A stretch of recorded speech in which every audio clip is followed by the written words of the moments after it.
This is the Brown Boy Wonder podcast. Welcome to the Brown Boy Wonder podcast. I am very happy to talk to my guest today in today's episode. Hopefully, one day he will headline many shows across the globe. He is an inspiring upcoming professional wrestler. He is known as Jake Prince. Jake, how you doing today, man? Alhamdulillah, how are you? Thank you for having me on. Yeah, man. I believe I commented on one of your reels and it was on TikTok, yeah. Yeah, on TikTok, and we just started to talk and like, hey man, I have a pod. If you want to come on, and you're like, all right, let's do it. Yeah, I mean, I've always been open to doing podcasts and stuff because, you know, it was one of those things that can help me elevate myself to, you know, global status, if you will. Maybe not global, but maybe nation, state. It's a good start, you know, to market myself. And, you know, while you're on that note, I did want to keep it as a mystery. So for all my friends, family, and my fans out there, you guys know that I turned 23 last week, you know, got less than another year. But unfortunately, the week before, I unfortunately found my cat dead behind the woods and in a mangled mess. And at the time, you actually commented on my TikTok. And when I saw that, of course, in such a, you know, painful time, I mean, it's still painful now, but in such a painful time, it really, you know, made me look up because, you know, it told me that, you know, of course, inshallah, God willing, I'm going to see my cat again. But also it told me that I still have to do what God put me on this earth to do until my time is up. And, you know, when you commented that on my TikTok, I really appreciated that. It really made my day. I wanted to tell you that actually very bad, but I wanted to keep it for the podcast so everybody knows. And, you know, on that note, didn't mean to switch subjects, but on that note, I wanted to also say thank you to all my friends and family who have reached out in those hard times. And I also wanted to thank you for, you know, making, you know, basically my week, giving me a little bit of light in a dark time that I am in. Yeah. But you know how it is, you know, it's just, you know, keep the loved ones in your heart, you know, past and, you know, the ones you still have here, and just keep going. Don't forget about them. So yeah, my point here is thank you. You know, thank you too for it. Because, you know, like I said, it gave me light in a dark situation. No, I'm glad I commented that then. What was your cat's name? His name was Bissa. It means cat in Arabic. Mm-hmm. You know, that cat, you know, he was a gray and white cat. You might see him a little bit on my page. He was adopted by my dad from a farm. Like, my dad knew someone who had a farm and had a bunch of cats, and my dad adopted and gave it to myself and my family. And, you know, we had him for 10 years. He was 11 years old. And I believe, you know, judging by how I found him, it looked like he got mangled by a coyote. And as traumatizing as it is and has been, the biggest reassurance that I got is that, you know, not only is he in a better place and, you know, inshallah, God willing, I'm going to see him soon, but it also told me that, you know, God knows best. Yeah, for sure. Yeah, I'm sorry about your Bissa. I think on your Insta. Yeah, go ahead. What's up? Go ahead. I didn't mean to cut you off. I think you called him like Momo on your Instagram page, because he does kind of look like Momo from Avatar. No. That was actually a different cat. That was one of two cats that my dad had when I visited him this past week. But he was a gray and white cat. You might have to scroll a little bit deeper. But yeah, the Momo one was like a joke one. That's a cat that, you know, is still with us, but, you know, it's every cat, every animal, every person is special in their own respective ways. But yeah, going back to my cat, you know, Bissa, I do appreciate your condolence that you offered.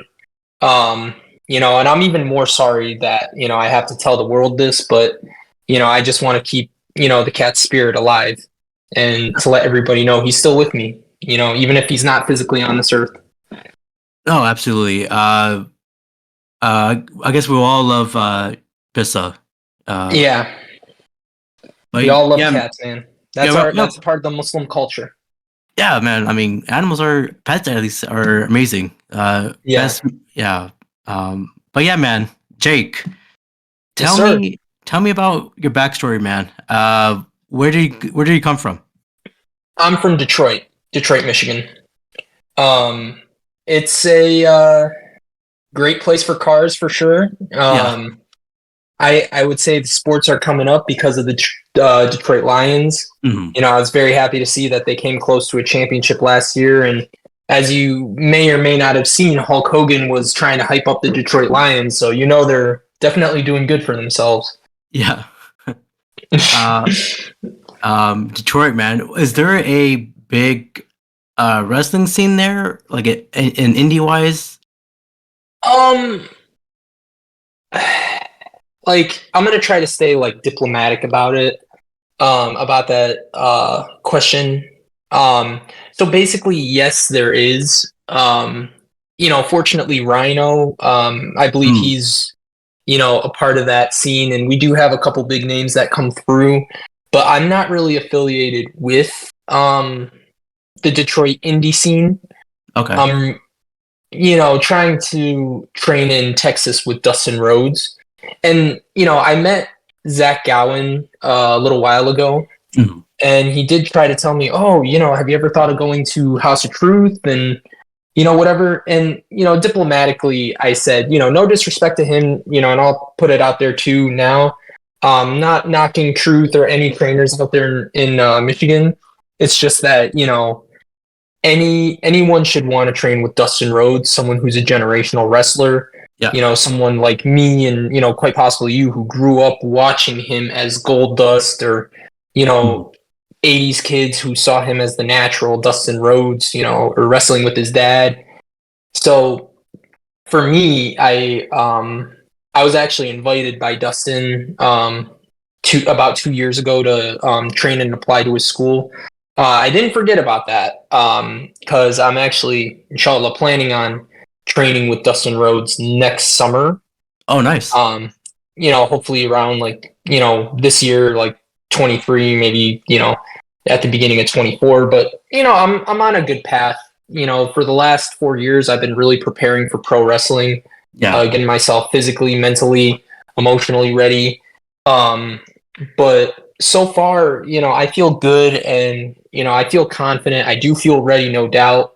But, and, but also like, I'm also trying to make sure that, I maintain my privacy, with my family, friends, and, maintaining good relations, with other people affiliated with wrestling and maybe, opportunities outside of wrestling. But, at the end of the day, all I care about is wrestling.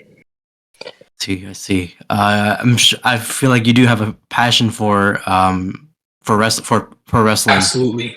Absolutely. Honestly, I think it was just my calling, much longer than when I realized it initially. See, well, how did you get into it? Do you watch it as a kid when you're watching like when did you Oh, man. first start watching? So that's actually a very good question. And believe it or not, I don't actually get asked this question a lot, especially by public, Mhm. figures such as yourself. But I did first get an introduction through a childhood friend. His name is Kareem. He introduced me to WWE. Well, maybe he didn't introduce me. He just told me that's what he was interested in. So he's like a year older than me. I'd Yeah. say I was probably 4, and he was 5. He's probably a year or two older than me. And he introduced me to WWE.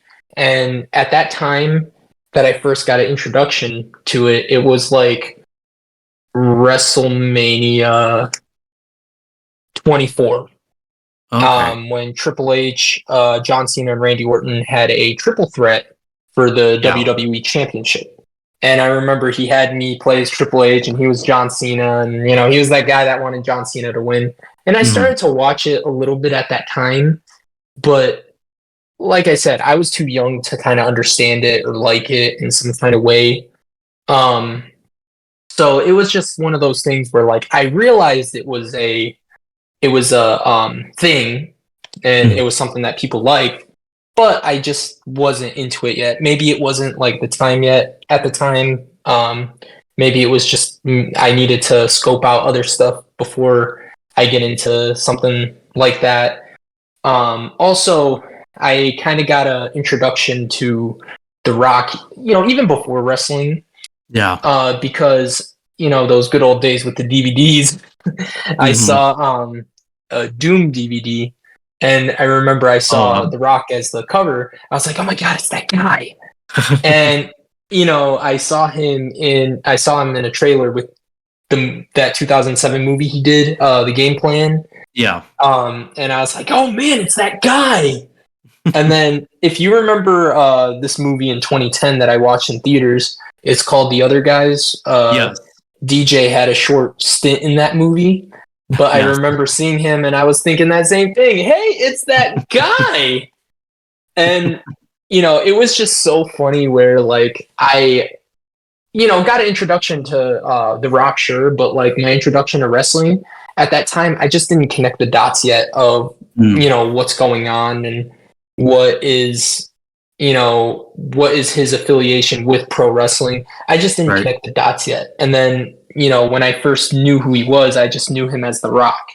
And then when you see Hollywood stuff, he would be known as Dwayne Johnson. And when I see that, I'm like, okay, so he's Dwayne The Rock Johnson. But also, going back to your question on wrestling, I didn't get fully into it until I watched a video on YouTube.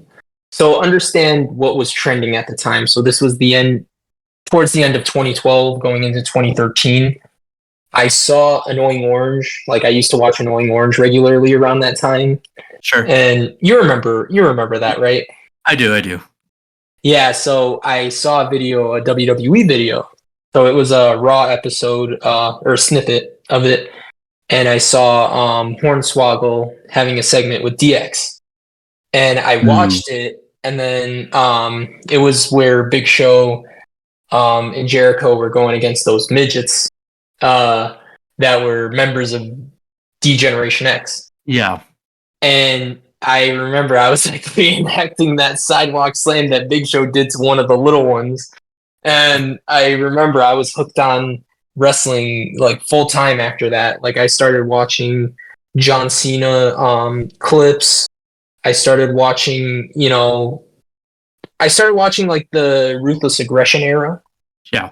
And I started to catch on to some of the older stuff. So that was like throughout 2013 that I started to try following it regularly. Funny thing was I caught that one match before the Royal Rumble of John Cena versus Cody Rhodes. And I remember I was like, yeah, John Cena. And one of my good buddies, he's still a good buddy of mine to this day. But God bless him. He's a father with a baby now. So I know those days of me and him hanging out together are probably a little bit gone. Temporarily. But he was telling me, it was like, hey, John Cena won the Royal Rumble? And I didn't really wrap my head that match against Cody was not the Royal Rumble. I thought that's what John had to do, was defeat Cody to win the Royal Rumble. But, obviously I didn't connect the dots. Right. And we were doing this one fun rivalry thing where he would be The Rock and I would be John Cena. And I would kind of openly mock The Rock while, me being Cena, telling him Cena's better and this and that. And Mania 29, I started to realize that, or a little after Mania 29, I started to realize that he was WWE champion. And I was really happy because when I was watching Cena leading up to those moments, he was WWE champion. So that was like like I mentioned, the Ruthless Aggression era. Yeah. And you could tell that John Cena was, and to this day, he still is the man. And watching him in 2013 still at it, it was amazing to me. It was very respectable. And I remember prior to me full-time watching WWE, I had like a small collection of figures, and one of them was a John Cena that I used to just keep with me for sentimental reasons. But as I started to progressively watch wrestling more and more via, YouTube, I started to regularly follow it around like fall of 2013. So the first match I saw on live on TV was Daniel Bryan, Bryan Danielson versus Seth Rollins. And that was on SmackDown. And I remember since then I was really hooked. But at that time, I didn't understand how all that worked. I was a little league baseball kid. I was 12 years old, so it's like, what the hell would I know, right? Right. So, it was very much a process to kind of understand it. And, throughout middle school, I started to like it. I was probably like the only kid who liked wrestling, pro wrestling in middle school. And, there have been kids saying like, oh, it's fake, Yeah. blah, blah, blah. And I'm like, I would say, no, it's not, no, it's not. And, that it's always a sensitive subject it's a sensitive subject when people say it's fake. But like, because for me as a performer trying to get into the business, it's like, okay, this anything but fake. I mean, that good old saying, people are fake, wrestling is real. Yes. But evidently I was still a fan in high school, my freshman year. And but in 7th grade, I actually tried to sign up for the wrestling team because I thought, hey, maybe this is how you get into it. And I remember that was like a far cry from it. I saw a wrestling mat. I only saw like 2 chairs, and that's like for the coaches to sit on and, give advice. There was no music, this and that. And then like everybody tried to tell me that's not the wrestling, this and that. And one teacher assistant was like, hey, it's not like the World Wrestling Federation. Like he didn't know what it was called then at the time. But I remember giving it a try. And I will say to this day, wrestling in general is a very hard sport. Very hard. Yeah, And, dude. It's just one of those things where like it's not for everybody, but it's for some of the, most mentally tough people. That and the most passionate, because you have to put your body through all these trenches. Rigorous workout. Yeah. It's no doubt rigorous too, because it's like you have a choice. Yeah. Yeah, I think Triple H said it best on one interview. In one interview he did, he said, "Pro wrestling is more of a TV show than like of a sport, of course, but it's a TV show about wrestling." Yeah. Of course, when people say it's fake, whatever, it's maybe, of course, it's scripted, but the acts or the movesets they do, it's absolutely hurts, and it's 100% real. So, and it's like it doesn't take but a split second for someone's life to be altered or an injury to happen. And you know what? Going back to your point in what you just said, I had to tell some family members this. I would tell some people this. I even, in college, I had to tell other people this. My interpretation of fake are the movies that people like to watch. Sure. That's pretty much my interpretation of it. And that's how I kind of just tell them, like, do you really think it's possible for someone to jump from building to building, like, when they're far apart from each other? I mean, if you do like that, if you do that in real life, you're going to fall like splat. You're going to be like a swatted fly. Yeah, absolutely. God forbid someone's dumb enough to do that, but you get my point. Yeah, for sure. Speaking about your family, how do they know that you're trying to be a professional wrestler, or are you hiding that from them? No, honestly, I was actually going to go back to what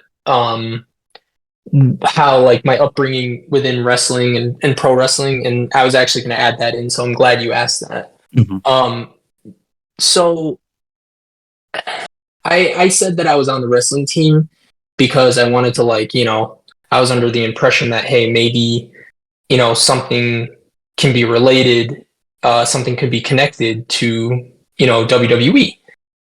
And I was thinking, okay, like maybe, but like there were kids that claimed that, oh, it's not like it. It's far from it. This and that. And at the same time, they would say like, oh, you don't belong here, this and that, and they would kind of bully me in a way. And I was 13, so it's like I couldn't really fight back, and I was a chunky kid, so it was like, oh man, like I remember I was like sensitive back then, and that really hurt. But knock on wood, I was like, I stuck with it because even in high school, I said it and I'll say it again here. Those same people who told me that I didn't belong, they're gone. They're long gone from the sport, and I'm still like at it. So that should tell you how this dynamic is with me sticking with it and taking it actually seriously. And, telling my family about wrestling and everything, I didn't tell them that the reason at the time, because I wasn't good. I never won a match when I wrestled. So it was like, it wasn't really something to brag about at that time. In eighth grade, I was trained by this one coach. His name was Greg Wochuk. I hope he's okay. Like he's doing okay now, but he was even then he was a older gentleman with a cane.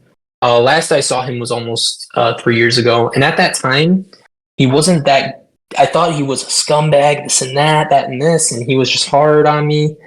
But years later, when I ran into him, I think that in high school, I had to really prove it to him that I was serious about wrestling, and I was intending on using it for a greater good purpose. And I thought that maybe eventually the people who don't like you will eventually find it within them to respect you. And I remember he actually respected me, and we actually caught up a little bit. And he was just saying like I looked fantastic, like when I saw him for the first time since I finished middle school wrestling. And even when he was a supposed scumbag to me in middle school, I won like 2 matches, and I remember seeing myself getting better. But unfortunately, when I got into high school, I was even chunkier, so I kind of had to like work my way. But I had the absolute best head coach at that. So for some of the people that are familiar with Michigan wrestling, I wrestled for Canton High School, and I was trained by Billy Taylor.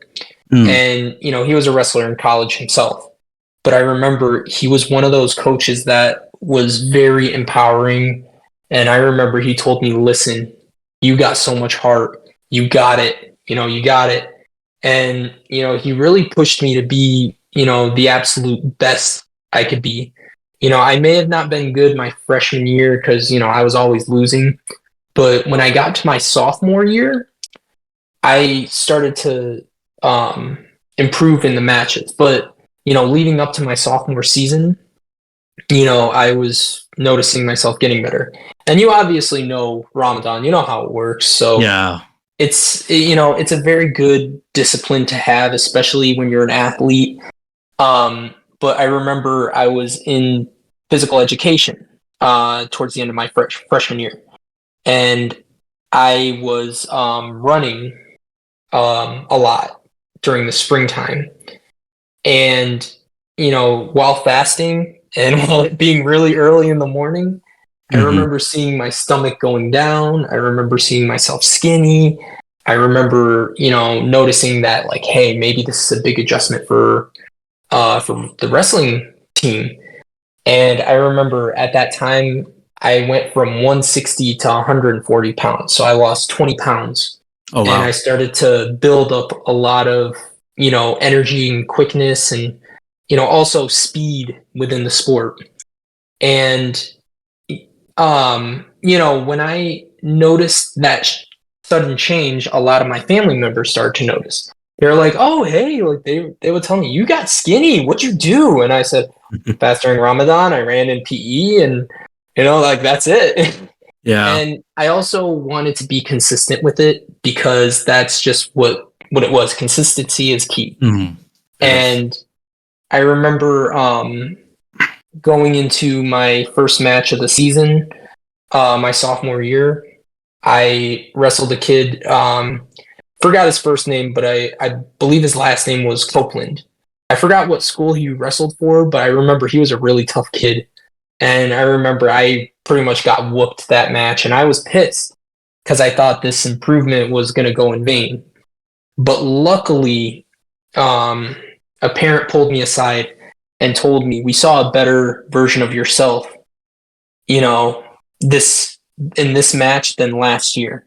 He said, don't beat yourself up. And he also gave me good tips on, how to go into a match better, and how to start off a match better. Make sure that you're secure, this and that. Like, he went into really good steps just to see me better.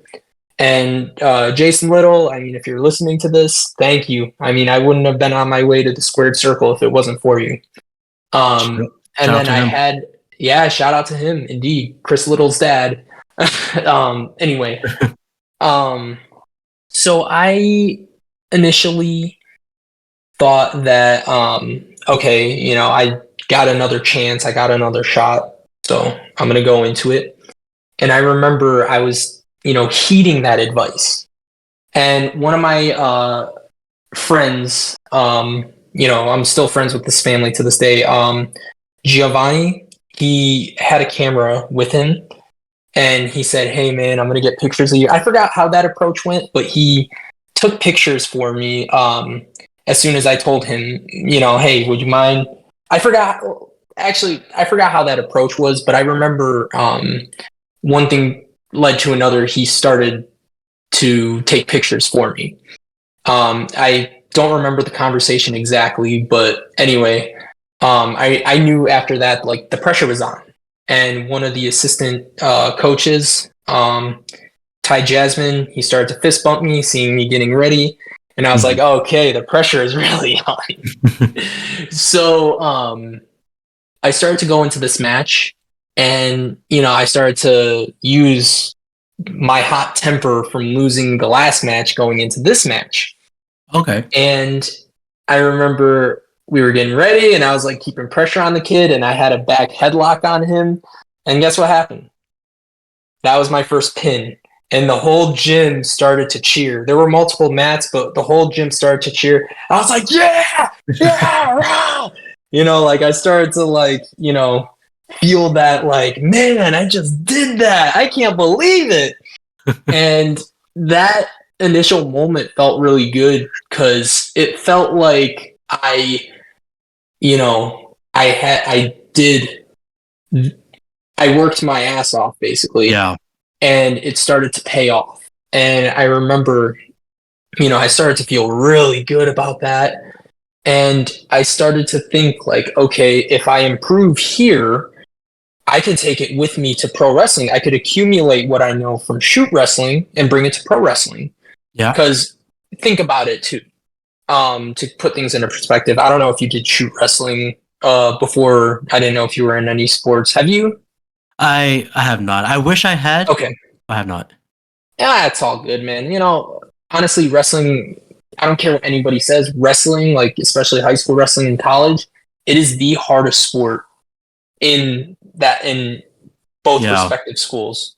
But, to put things into perspective, a wrestling mat, I dare say, is the same as an arena floor, like ringside area. Unfortunately, I've been slammed many times to get used to it, but at least it'll help me when, let's say, someone clotheslines me on the outside. Just to put things into perspective. But I remember I was talking to my coach after that match, my assistant coach, and he told me, I hope you're really proud of yourself because that kid's little sister was up in the upper deck and she was crying. And I'm like, oh, I'm such a heel. And crazy thing was, word started to spread that I won my first match and people started to know about it. And I remember at that time, I wanted to make sure that win wasn't a fluke, that I wouldn't be known for just one win. I want to be known for like many wins. Sure. And in multiple different fashions. And I remember as I progressed through high school, I started to really be sure that I wanted to be a pro wrestler. And I was going to go to a pro wrestling school. I was going to go to one of them out in Michigan. But the pandemic happened, so of course we right. weren't allowed to do too much. So I graduated class of 2020 in high school, Mhm. and I started to look around and discover the wrestling business. Learn as much as I can, and I remember there were more schools out there, but wrestling schools are expensive. It is. But if you go to a great school, a prominent school, despite it being so expensive, it'll help you in the long run. So, my mom being a PhD, she wanted me to go to school. So even before I graduated from high school, I thought I wanted to do IT, and programming and everything. But unfortunately, brother, I did not have the brain for it. Programming, coding, all that. Yeah. I couldn't do it. And then I actually wanted to do teaching. I wanted to switch to teaching. Okay. But the thing is that the pandemic taught me a valuable lesson on how the teachers were being treated around that time.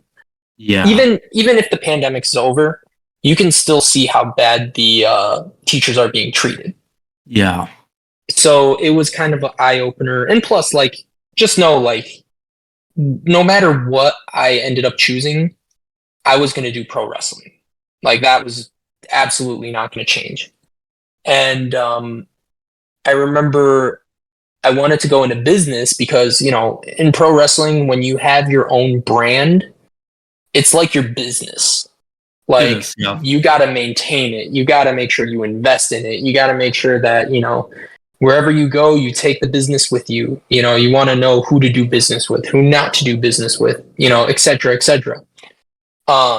So I went into the foundations of business class in 2022, and unfortunately the teacher, at that time screwed me over in that class. And, he was that kind of guy where he let a girl go, even though she did an assignment wrong.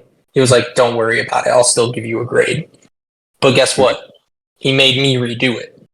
And not to throw the girl into it. I obviously know it wasn't her fault and it was out of her control, but I was just trying to put things into perspective. And I remember, I was literally done with that class. I was just like, I'm done with this. And I wanted to go into something that I could actually stick with. And, as a Muslim, obviously when you're in these tough situations, you tend to, want to turn to Allah and ask for guidance, ask for something that can help you. And I remember seeing sports management, business within sports. And I was just like, yeah, I'd want to do something in my field. Because in pro wrestling, there are producers and they're ex-wrestlers. And they have the credibility to produce matches, throughout the shows. Yeah. So I wanted to actually do that when I'm long done from wrestling. Long done and retired from wrestling. So I was just like, okay, this will actually work. And I remember being in that field, and it was just, or not being in the field, but I was trying to understand it. And no doubt it was one of those that would test you and test how serious you are. And, but despite all that, it would be worth it. And I remember that was my biggest hanger on, because around 2022, and I'm not going to go too much into what was going on, but I'll explain what happened. So in 2022, I was going through stress, and, it wasn't really the best year. And I was actually leaving a 9-to-5, in 2023, I left a 9-to-5 job, but I worked there for about a year. And unfortunately, it was a volatile work environment. The manager didn't, know what to do. She just was an enabler, and the supervisor just made that environment volatile. So I was like, man, and I remember there was a time where I was depressed because I was just like, why is someone treating me that way? Is it because they hold a certain position and they have a certain entitlement to how they treat other people, or what? And luckily at that time, I hung on to pro wrestling. I hung on to the faith, and I hung on to the fact that, I was in sports management. And if I had to learn anything from that time, I learned that that kind of management, those managers, Yeah. they're a great example of what not to be as a leader. And I carried that with me. And obviously, 2 years later, being on the outskirts of it, I, of course, came to peace that, yeah, it happened. But, one thing, if you were to get a takeaway from this, just know that, I'm a fighter. We're all fighters. We don't allow situations like that to get the best of us. Are we going to need time to grieve over what happened? Absolutely. Yeah. But, you're not going to feel better overnight. Sure, you left, but, it's just you got to ride the afterwave. And, the biggest lesson also that I learned in high school was to keep the faith, man. Keep the faith rolling. Because I remember I would recite, certain verses of the Quran, and this and that. And there were times where, I lost, but at least I, still kept Allah, kept God in my heart. Because that's most important. And, alhamdulillah, to this day, like, I'm working hard, and there were times where unfortunately I was wanting to quit college because of how hard it was and this and that.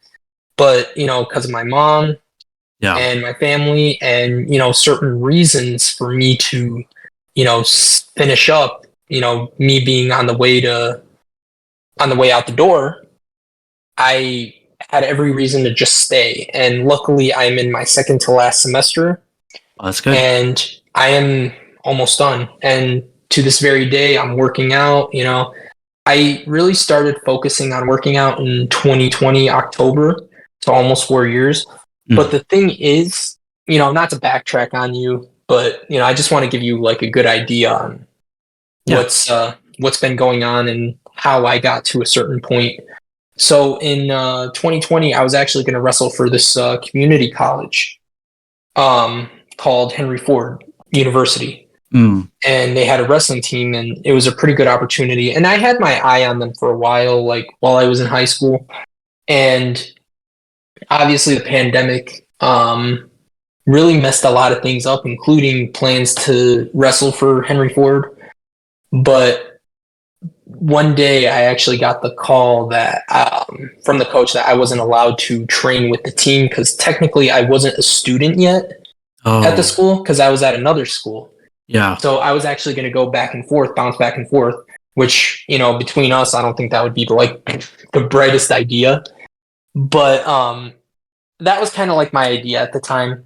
And I remember I was just like, yeah, that could be my idea. But as soon as I got the call that I couldn't train or whatever, I was just like, man, like, how am I supposed to get better for the team if, they're not going to allow me?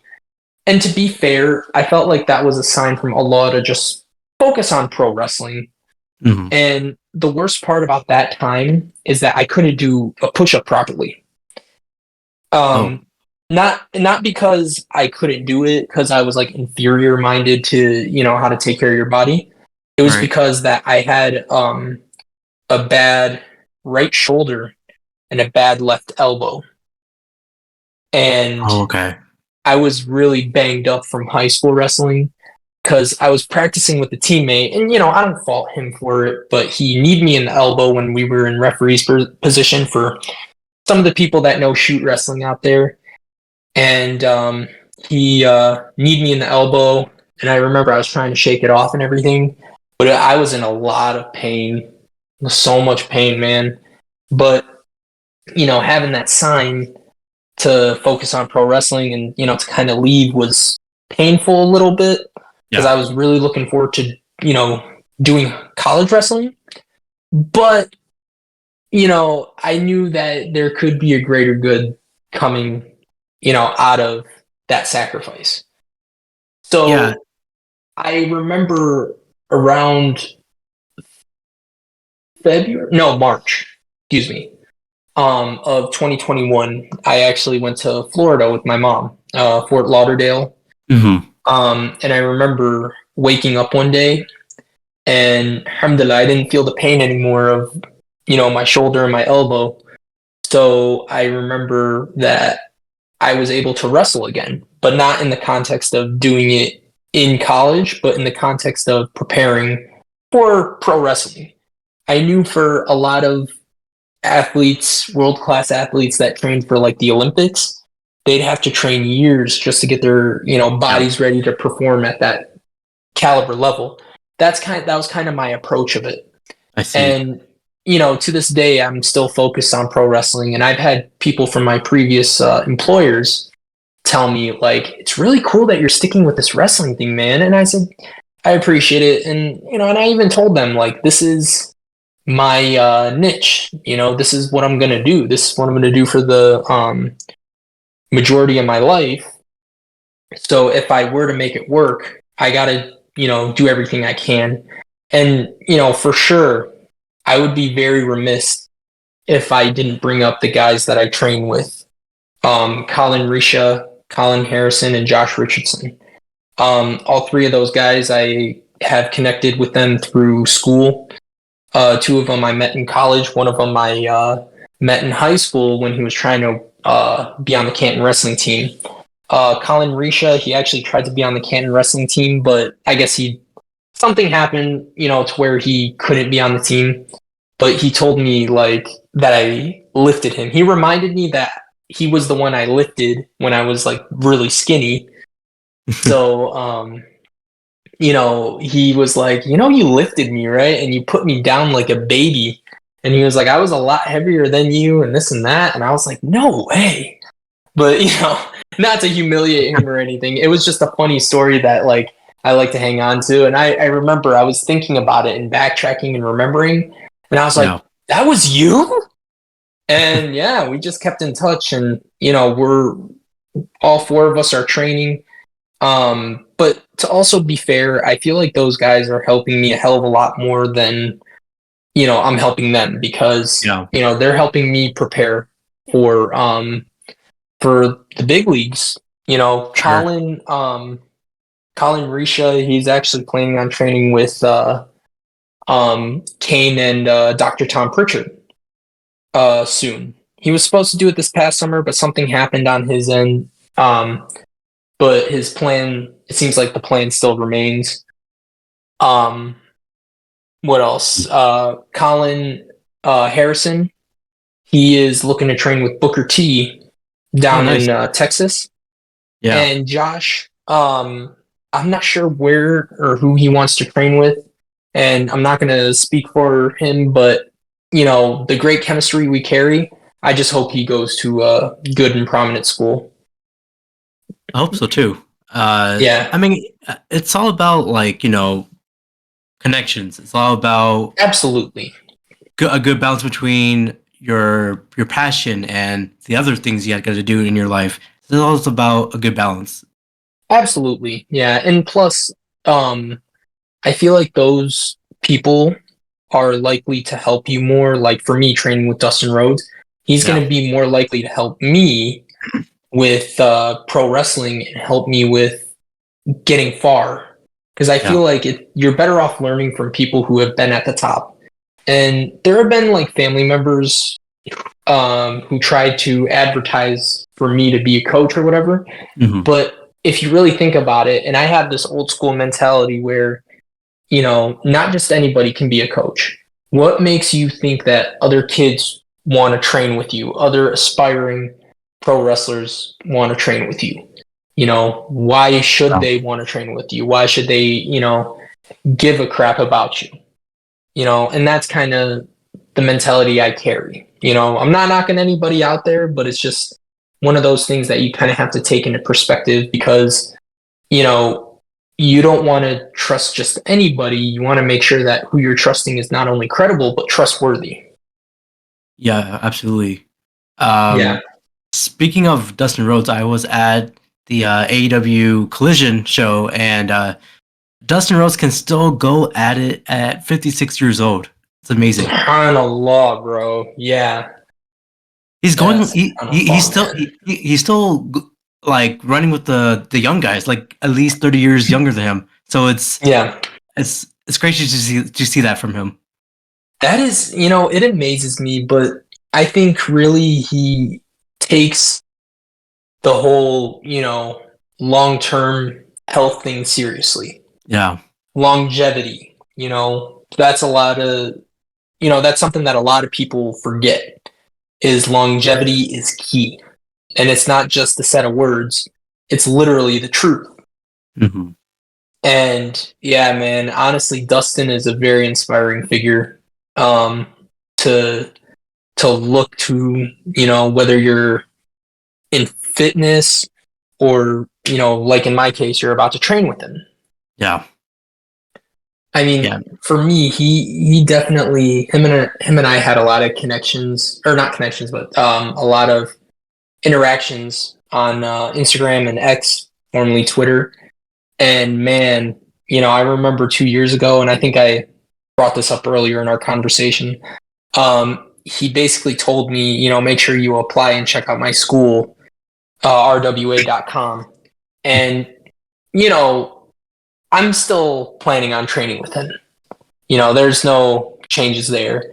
But for him to reach out to, basically nobody like me and tell me to apply and check out my school, Yeah. that's something that anybody should want, is a prominent legend like Dustin Rhodes. And, that's something anybody should want, anybody should desire, anybody should crave, because that's something that not just anybody gets. And for me to get that, that definitely was a great indicator that, he sees like a lot in me. And if you know me Yeah. and know, my Instagram and all my other socials, I like to post videos of me doing either acrobatics or just wrestling moves, and or maybe other interactions with wrestlers. And I just want to establish credibility for myself before I get into the business. I feel like that's going to help me long term. And, to have Dustin Rhodes tell me that, especially, 2 years later, it still means something to me. And I've hung on to it since. See, I see. Are you currently working on any new movesets, or like are you still practicing on some? So in light of what happened with my cat, I kind of put a lot of like my wrestling stuff on hold just so I can, get back into okay shape.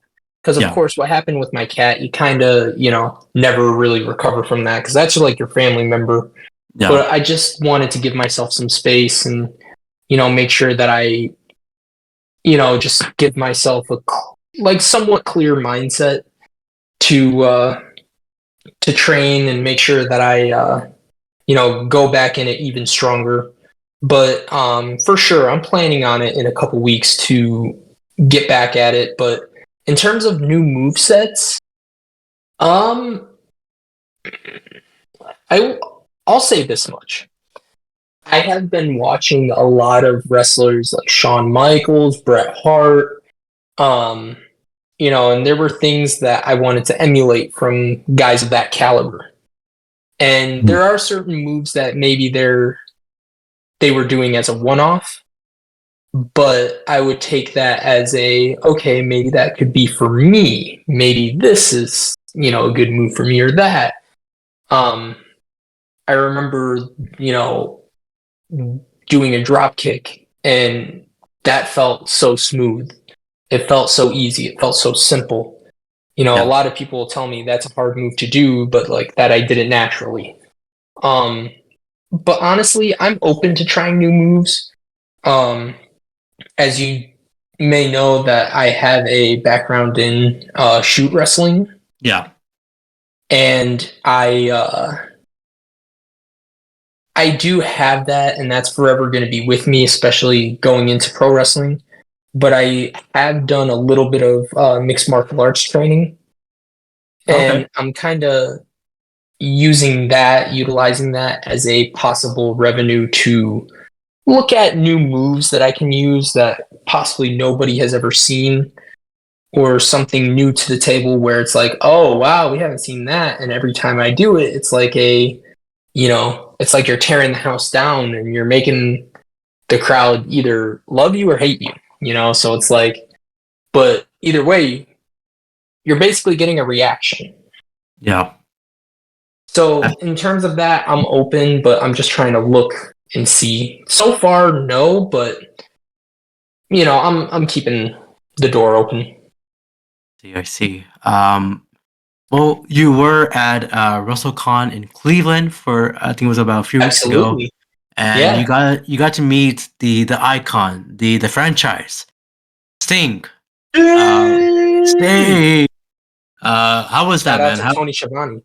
Yes. Oh man. I can't tell you how great that was. I've told friends and family members this.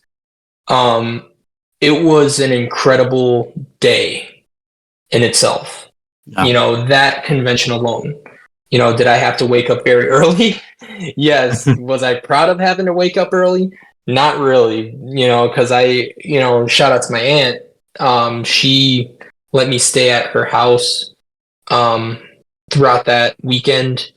But really, I felt like that was a part of paying my dues. But going back to your question, you know, meeting legends like Sting, Diamond Dallas Page. Well, I'll go back to Sting in a minute, but meeting Diamond Dallas Page, Ted DiBiase, APA, Mm. um, seeing Kevin Nash, um, seeing a lot of those wrestlers was very cool.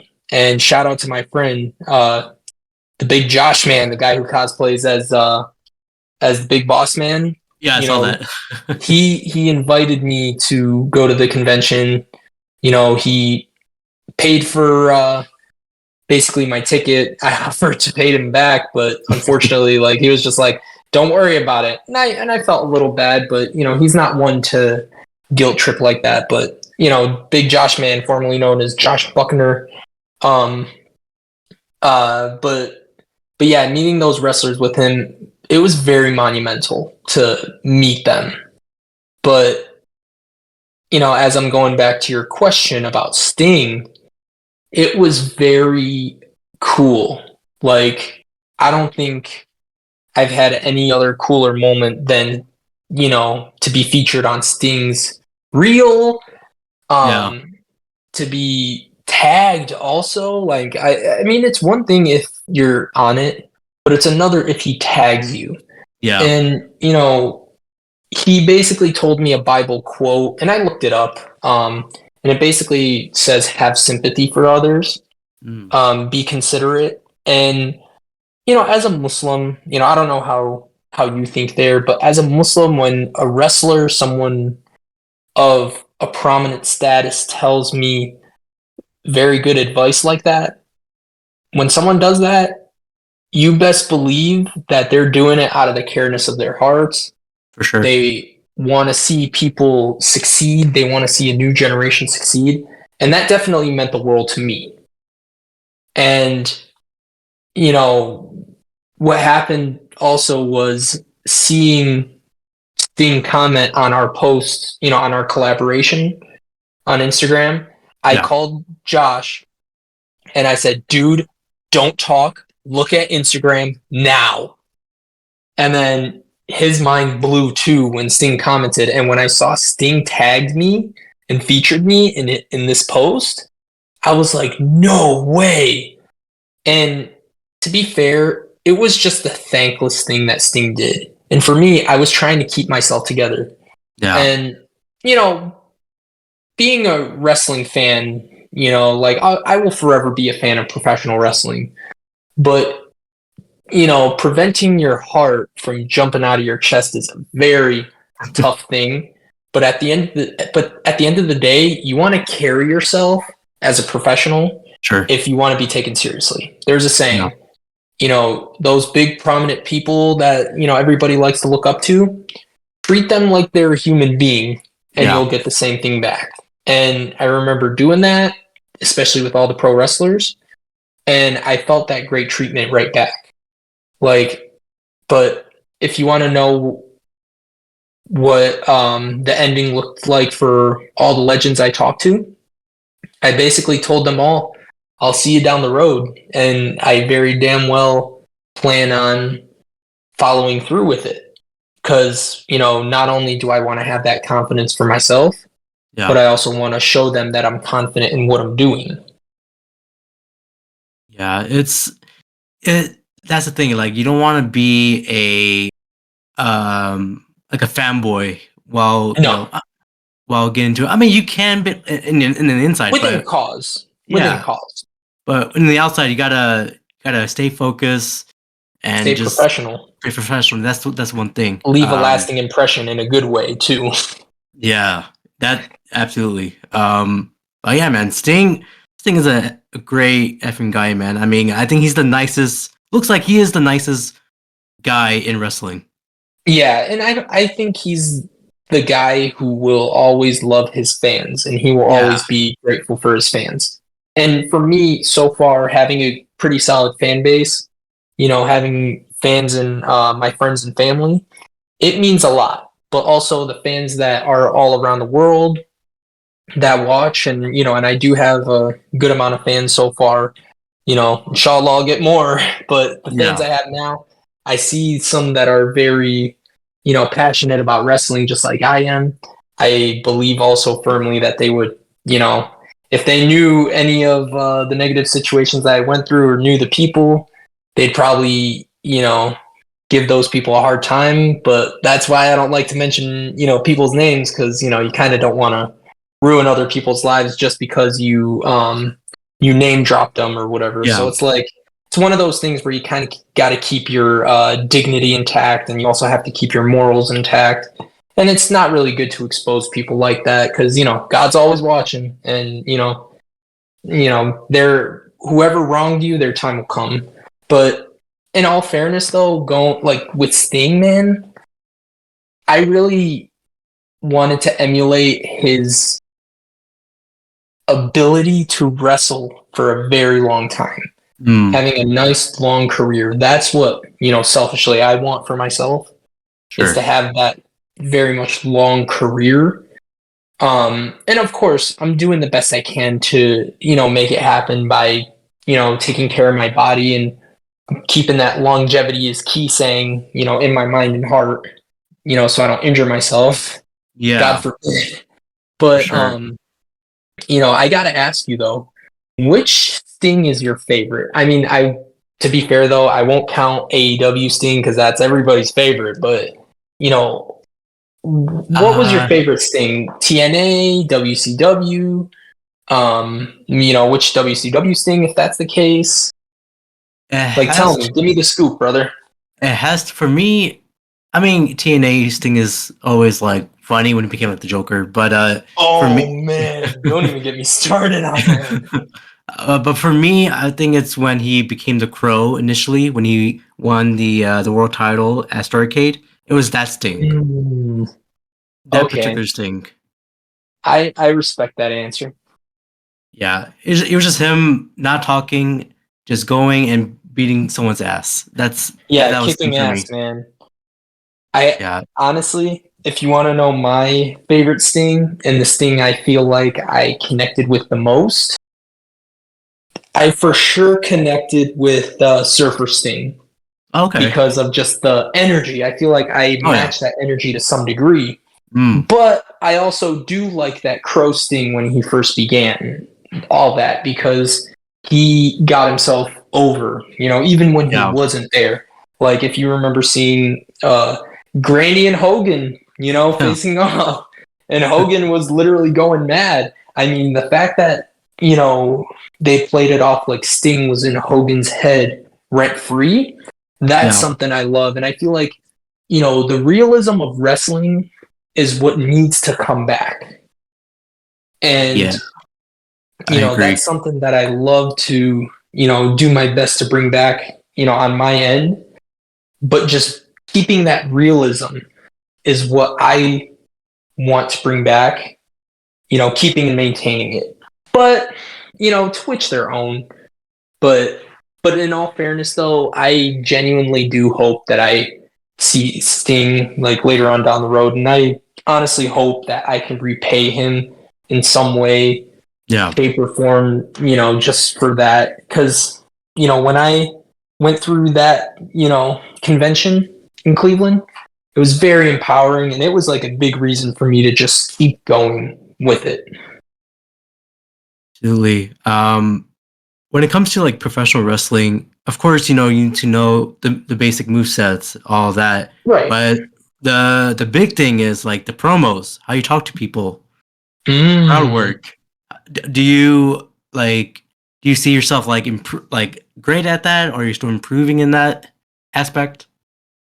That is a good question, actually. I feel like everybody can always improve on their promos in terms of connecting with the crowd. I always want to have that ability to have what's called crowd control. Yeah. So let me give you an example.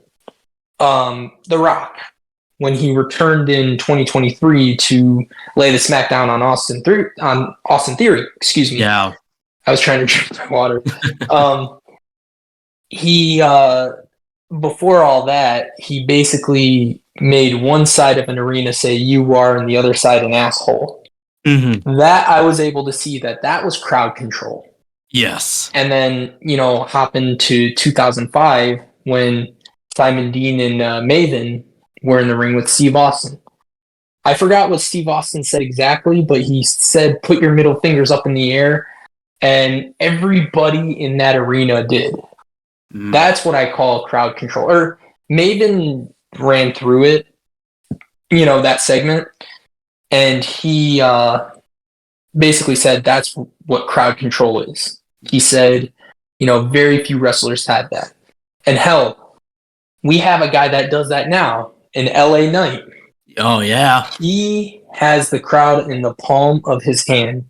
Yeah. And he can make them say anything. That's how over he is. So that is what I think. Those are like the three guys that I want to emulate in terms of crowd control. Sure. So everybody can always improve on their promos in some way. I want to improve better myself. And I have seen improvements. Sometimes, on TikTok, I will use old segments from, either WCW, WWE, or TNA to talk. Like, for example, Jericho actually retweeted this on X when I posted it, but he either liked it or retweeted it. All I know is that I had his acknowledgement. So Jericho called himself the man of 1,004 holds. Yeah. You know who he four upped, right? You know who he did it to, right? Yeah, Dean Malenko. Do you remember? Yes. So he four upped Dean Malenko. So I actually four upped Jericho by saying I'm the man of 1,008 holds. Oh. And I remember he interacted with that post and acknowledged me.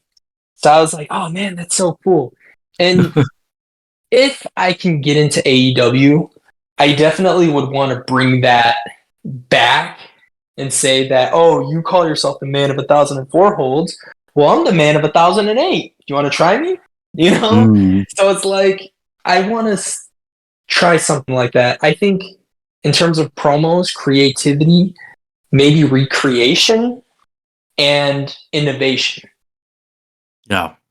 I feel like is more important. Like, you're not stealing what someone else did. You're basically taking it and trying to make it a little better, but also giving credibility to those who, came up with it. Yeah. It's more of like an acknowledgement of what that person did before. Absolutely. And going back to Jericho, he's definitely one of those few guys that I emulate. If you want to get an idea of how I look up to Jericho, he is to me what Dynamite Kid was to Benoit. Yeah. So just like, I get it, it's a grim name to bring up. Those are grim names in the business to bring up. But I'm just trying to give you like that plain idea of how I look at Jericho. Oh, for sure. But I think Jericho's very smart as a wrestler, though. So he's not like, with all due respect to those two great workers, those excellent workers, Jericho's working smarter, not harder. He's, he does moves within reason, not to be reckless. Yeah, I mean, he's always reinventing his own character every day. I mean, have you seen him doing the learning tree? Yeah. I never get tired of him hearing, I never get tired of him saying hi guys because Yeah. it's funny. Like I love it. It makes me laugh. Like it cracks me the hell up. It just But takes like a few words, like Stone Cold what? LA Knight, oh yeah. It yeah, just takes a few rock words. if you smell or just bring it. Yeah. It's crazy. Oh man, and honestly, there are a lot of guys I emulate for different reasons, but that's something I for sure want to get into. Um, but did you have any questions for me, or I'm open. I'm an open book, especially in the business. Well, I do have. Well, you're speaking. You said that you were, taking care of yourself. Like, what is your diet like? Like, what do you eat, or like, what do you eat on a daily basis? I always eat different things. I don't have like a set diet. Because at 23 years old, I have consistently worked out, for the last almost 4 years. So really, what I eat doesn't really affect me as much. I think it's Mm. because like I'm still, alhamdulillah, I'm still young and taking care of myself. Yeah. But really, there are times where I just eat anything, but for the most part, I do eat healthy stuff. Like I do like to have myself, maybe in the morning I'll have cereal, or Mm. maybe I don't want to physically eat something. I'll have like just a protein shake. And the protein I use is from this company called Clout PWR. I think it's short for Power. Clout Mm. Power. And if you guys are interested in that protein powder, I for sure would recommend getting it. And if you do get it, be sure to use my discount code JP Crew. Saves yourself 15%. But I noticed a difference in taking that protein powder in particular. I noticed myself getting a little more built Mm. than the other ones.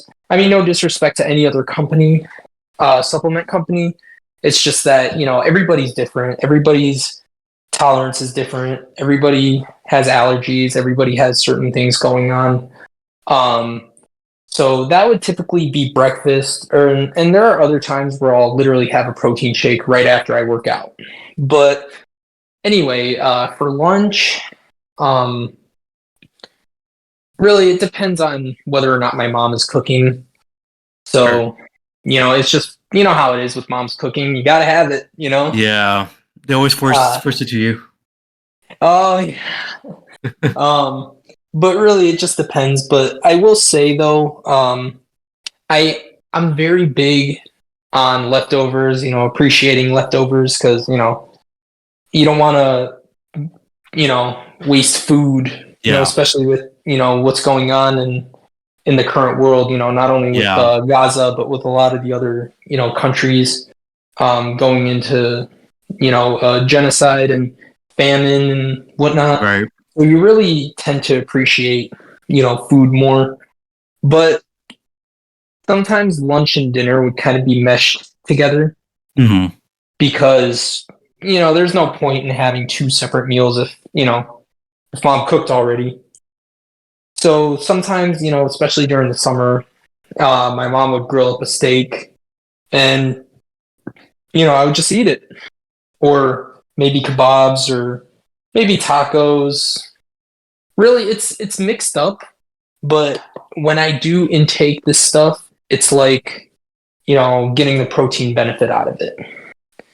There are times where I love me my pizzas, Yeah. like for some people who are familiar with Detroit, Buddy's Pizza, that's my favorite spot. I always get the barbecue chicken pizza with ranch. Oh man, Detroit style, can't beat it. And then there's Oh. another spot I like that I like to get for carry out. It's called Sammy's Pizza. Mm. I always like to get the halal meat lovers, or Oh. meat cravers is what they like to call it. Yeah. And luckily, because of other people respecting our faiths, or maybe something being Muslim owned, they would Mm-hmm. always accommodate the beliefs in not eating pork. So Right. I I always say I love me my cheat days, And and I've talked to a lot of fitness influencers and people who are serious about fitness, and they would always tell me like, you just don't want to have chicken and rice. You're not going to get any gain out of it. Add some flavor No. to it. Maybe it's like a taco or a burrito. Maybe it's a enchilada. Maybe it's it's like be creative with it. Don't be lame. Don't be bland with it. So really, I haven't really watched my eating habits that much. I'm not saying I'm reckless, but I'm also not saying like I would try to get it because of the benefits of it. But I will say like I do like, my cheat days with, junk food, but I also do like to make sure that I keep a good portion of what I eat, Yeah. if that makes sense. Because it's like, Yeah. like I said, it's not set, but it's also not reckless. Yeah. As long as you're not like overdoing it, I think you should be fine. Oh yeah, yeah, and I've been fine with it. So, but I'm trying to get at least a protein, or not protein, but workout program going, and possibly a meal plan. Mhm. But a lot of these people will charge like a pretty penny.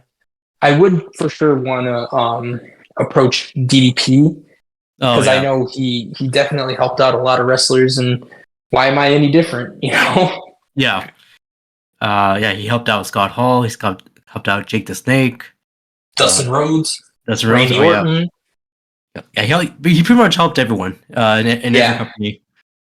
yeah, he's definitely a great guy, and I definitely want to be around him more. Yeah. Well, Jake, I do have two questions for you. Ooh, And, ask and away. these are, I think, the hardest questions ever. Or maybe, I Fire don't away. know. Well, what do you see yourself in 5 years, and what is your dream opponent?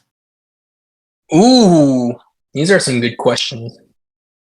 Um, so in terms of dream opponent, would it be past or present? Let's do both. Why not? Both? Okay. Oh man, that one's actually a little bit of a tough one, but I would say in terms of past, I would for sure like to face Mr. Perfect Oh, okay. because he was a shoot wrestler from what I understand, Mm-hmm. but also I feel like the match all around would be perfect. Ah, I see. Not to go off topic for a second, but I got to tell you this since Sure. I'm bringing him up. He has been very influential with me, and just like the Steiners and anyone who really went into shoot wrestling. But 3 years ago, I actually had a dream, and I have a lot of pro wrestling dreams, so that should tell you that it was really meant for me. 3 years ago, I had a dream because I was hours before I went to sleep. I was doing a Kurt Hennig impression when he was in TNA. Mm. He was like, "I'm the guy who took down Brock Lesnar at 35,000 feet."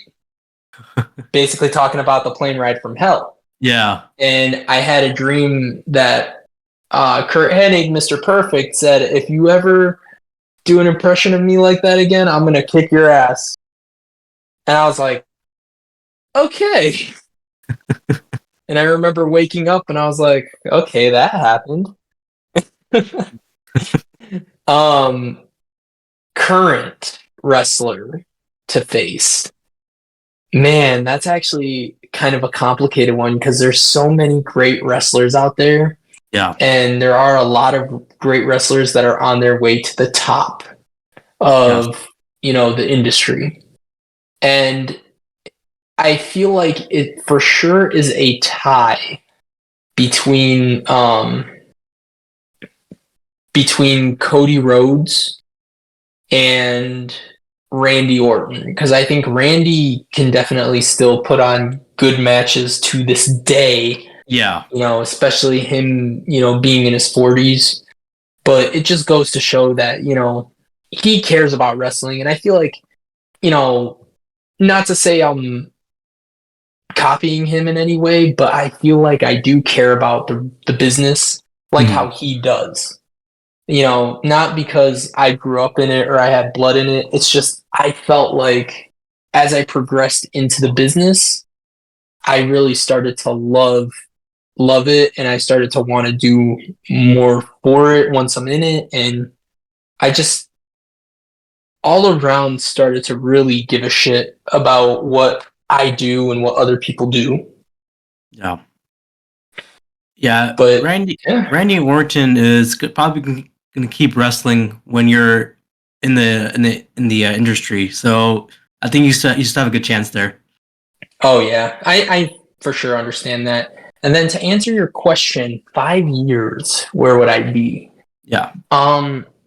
So needless to say, and I tell everybody this, as a wrestler, ideally you should want to be in WWE. Sure. There's no ifs, ands, or buts about it, But Yeah.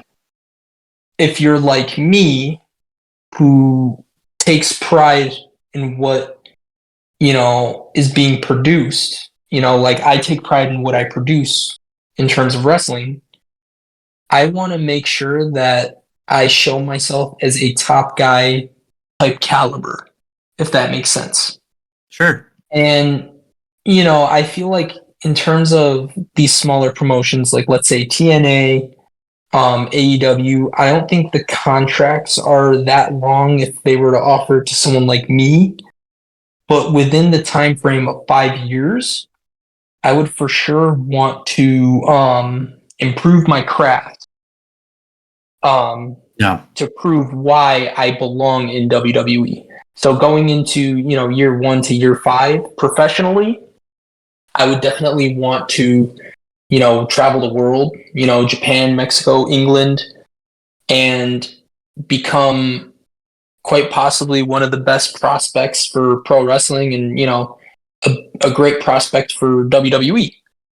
So I would say in possibly 5 years, I would be 28 years old. Inshallah, marrying a girl that I like. Not only that, but also professionally, hopefully being in WWE and being seen, or maybe not being seen, but maybe starting to be looked at like the caliber of Cody Rhodes, Randy Orton, Roman Reigns, John Cena, etc., etc. Like I want to be able to be seen at, on the way to that top caliber, quite possibly in WWE. Absolutely. Man, dude, Jake Prince, I hope the best for you. I want you to keep going. Trust me, because if you know my determination, it'll never stop. yeah, man. But I do appreciate you, bro. Yeah, I really want the best for you. I want you to succeed. Likewise, brother. Yeah, there's a saying of, I believe in Joe Hendry. No, I believe in Jake Prince. Oh man, you're spoiling me right now. No, man. I believe in you, man. I appreciate you, bro. And I want to also let the viewers know, please follow me on all socials at Real Jake Prince. X, Snapchat, Instagram, Twitch. I don't even know how to use Twitch. Maybe someone will teach me. If anybody has anything that they want to do with me, even a podcast, please, shoot me an email, possibly let me know in the DMs, try to DM me. I'll try to get back to you as soon as possible, but I believe the best way is for sure email. Absolutely. Everybody follow Jake Prince on all of his socials. And of course, you can follow this podcast on Apple, Spotify, iHeartRadio, wherever you want to go for your podcasting experience. And Jake Prince, thank you for coming on here, man. Hey, thank you for having me. Definitely keep watching this guy. You never know who's going to come on his pod. You never know. All right, thanks, man. All right, brother. don't forget to like, comment, and follow.